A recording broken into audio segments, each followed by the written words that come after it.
মানুষ মারা গেলে বরই পাতা দিয়ে কেন গোসল করানো হয়? খুব গুরুত্বপূর্ণ একটি বিষয়।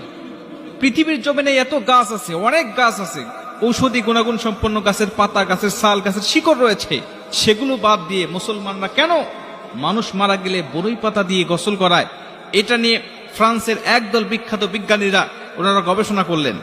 ওনারা বলছে যে আমরা মুসলমানের সমস্ত কিছুকে নিয়ে গবেষণা করেছি, পবিত্র কোরআনের শুরু থেকে শেষ পর্যন্ত নিয়ে গবেষণা করেছি ভুল ধরার জন্য, কিন্তু কোথাও ভুল ধরতে পারি নাই। অবশেষে চিন্তা করলাম যে মুসলমানদের হাদিসটা গবেষণা করে দেখা যাক হাদিসের মধ্যে কোথাও ভুল পাওয়া যায় কিনা।